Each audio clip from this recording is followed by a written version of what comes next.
kufara. Yeah. Zvaita.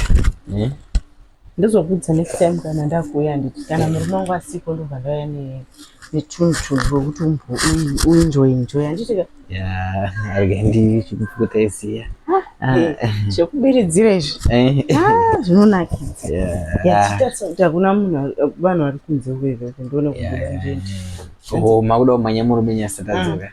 Manya. Tinganomugere getiti tasa. Yeah, mungoda isusu. Yeah.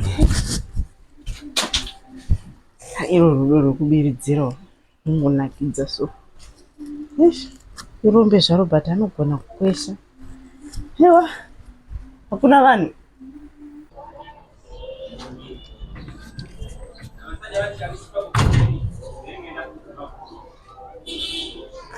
Aiwa, hakuna mungona kubuda. Yeah. Ndibude njendi.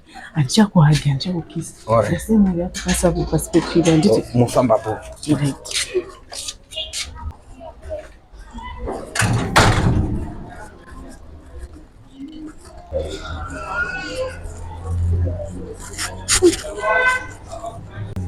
Father.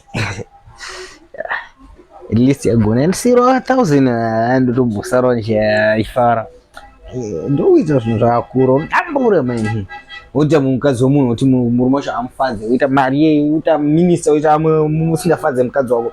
Ayo mkazi anotobira story to rowa zvedu apa timaenge ini chikara manyanda idamburo.